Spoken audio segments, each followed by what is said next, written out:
Olá, eu sou o Pedro Soares, eu estou aqui para apresentar a terceira entrega do meu pré-projeto de transferência de calor. Para nosso primeiro item, vamos estimar o coeficiente de troca de calor externo médio. E para isso, vou considerar que o meu trocador de calor se trata de um arranjo de tubos, um feixe tubular alinhado. Para essa geometria, eu vou considerar a temperatura de entrada como sendo a do ambiente, o ar que está circulando, e para achar a temperatura de saída dessa troca de calor, eu vou estimar através da seguinte fórmula, chegando no valor de 303,985 graus em Kelvin. Após isso, eu vou encontrar o número de Reynolds, e para isso precisamos de um valor de Vmax. E ele pode ser encontrado da seguinte forma, utilizando esses dados geométricos, chego nesse valor de 2,222. E aí aplicamos isso no Reynolds para encontrar o valor de 691, ou seja, um escoamento que ele não é turbulento. Para encontrar as propriedades do ar, vamos utilizar o ES, e para isso utilizar essa temperatura média, que vai dar 302,0675 Kelvin. Então, aplicando no ES, temos esses resultados, e a equação de Nusselt que iremos utilizar será a seguinte, baseada no arranjo geométrico do condensador.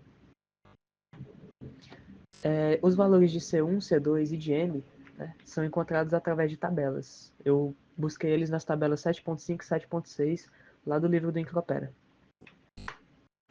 Substituindo os valores, encontramos o Nusselt de 14,6723 e aí aplicando na relação para encontrar o coeficiente de transferência de calor externo, o H, encontramos o valor de 75,71, que é um valor maior do que o encontrado na entrega anterior.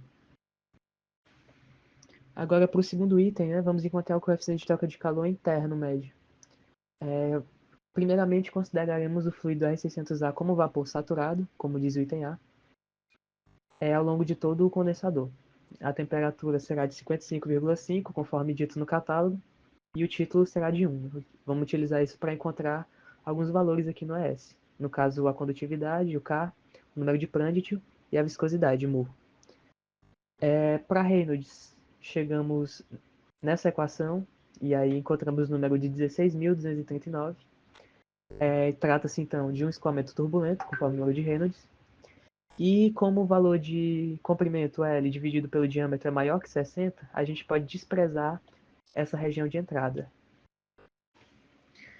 Para Nusselt, então, temos a seguinte fórmula, utilizando Reynolds, Prandtl, e o valor de N, que para o nosso caso, onde a temperatura de saída é menor do que a temperatura média, ele vai ser igual a 0,3. Então, chegamos no resultado de 52,62 para Nusselt. E aí, aplicando na equação do coeficiente H, chegamos no valor de 213. Agora, vamos repetir essa estimativa do coeficiente, só que dessa vez considerando que temos apenas líquido saturado ao longo da tubulação inteira. No caso X, o título vai ser igual a 0. E aí, de novo, aplicando no ES para encontrar os valores, aplicando Reynolds, Nusselt, e enfim chegamos no coeficiente H bem menor, de 180,8.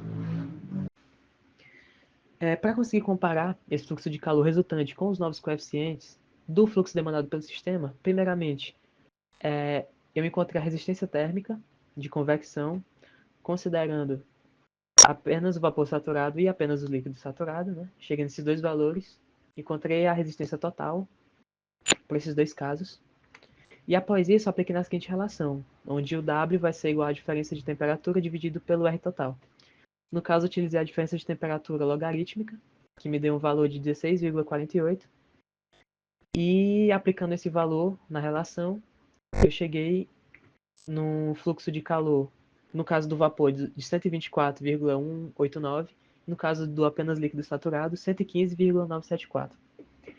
Temos aqui que nenhum dos dois cumpre a demandada pelo sistema, que seria de 302 watts.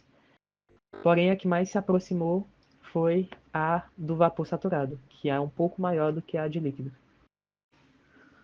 Para o terceiro item, vamos encontrar o coeficiente de troca de calor interno médio por convecção natural. E vamos considerar que a geometria é um cilindro horizontal longo e o fluido analisado é o ar atmosférico. Esse A está a temperatura ambiente, 27 graus, e a partir do ES eu pude encontrar as seguintes propriedades do fluido. Continuando, vamos encontrar agora o número de Rayleigh, que é um número adimensional, que vamos encontrar ele utilizando a seguinte forma. Um dos itens aqui necessários é o beta, coeficiente de expansão volumétrica. Utilizando essa equação, chegamos nesse valor. E após isso, temos os outros valores, encontramos o número de Rayleigh de 1414,93, que, no caso, ele satisfaz essa condição do intraopera para essa equação de Nusselt em um cilindro horizontal longo. Continuando aqui, cheguei no número de Nusselt, utilizando a equação, de 2,62, e com esse número, pude chegar no coeficiente de convecção natural, o H, de 8,4. E aí, seguindo a mesma linha do item anterior, eu calculei a resistência térmica total, e após isso, aplicando na equação de baixo, cheguei no fluxo de calor de 228 watts, que não chega ao fluxo de calor demandado do sistema, que é de 302 para o nosso condensador. Isso se deve principalmente a diversas considerações que foram feitas durante o cálculo, no analítico, tanto geometricamente como algebricamente. E essa foi a minha apresentação. Obrigado pela atenção.